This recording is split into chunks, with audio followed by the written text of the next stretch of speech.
عن جدی قال قال عبد الرحمن بن عوف انی لفی الصف یوم بدر۔ عبد الرحمن بن عوف کہتے ہیں میں صف میں کھڑا ہوا تھا بدر کے دن۔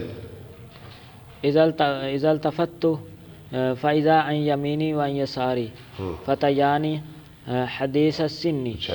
اچانک میں نے جھانکا تو میرے دائیں بائیں دو نو عمر یعنی دو نوجوان بالکل نو عمر، ادھر بھی بچہ کھڑا ہے ادھر بھی بچہ کھڑا ہے۔ میں کیا کاش کہ وہ دو طاقتور بندے کے درمیان میں بھی کھڑا ہوتا۔ فکأنی لم آمن من مکانہما، گویا کہ میں نامطمئن ہوا ان کی جگہ سے، پھر میں پریشان ہو گیا بھی یہ کیا ہے جی، میرے ارد گرد بچے آ کے کھڑے ہو گئے ہیں، کاش کے دو طاقتور آدمی ہوتے۔ اذ قال لی احدہما سرا من صاحبہ۔ ہاں ابھی میں سوچ ہی رہا تھا، اچانک کہا مجھے اپنے ساتھی سے چھپ کر، اپنے ساتھی سے چھپ کر، یا امی آرینی ابا جہل۔ چچا دکھائیے مجھے ابو جہل کا پتہ بتاؤ۔ فقلت یا ابن اخی ما تصنع بہ۔ میں نے کہا بھتیجے تو نے کیا لینا دینا ہے اس سے؟ قال احدت اللہ ان رأیتہ۔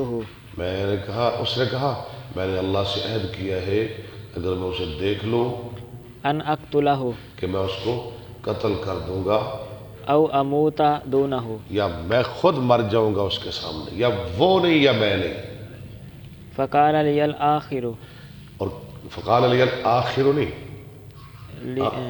آخر سر، اور کہا میرے لیے دوسرے نے، من اپنے صاحب، ساتھی سے چھپ کر، دوسرے نے بھی ایسے کہا۔ من صاحب مثلہ۔ ٹھیک ہے، قال فما سرنی انی بین رجلین فکأنہما۔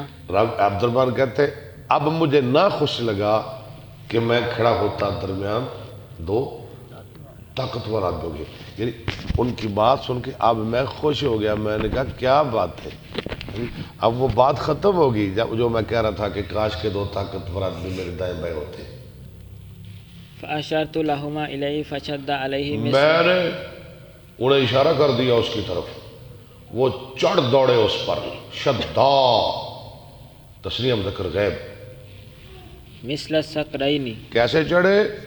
عقاب پرندوں کی طرح، جب عقاب نہیں اڑ دے ایسے لپکے، حتی ضرباہ وہما ابن افرا، تک کہ انہوں نے اس کو مار دیا اور وہ دونوں افرا کے بیٹے تھے۔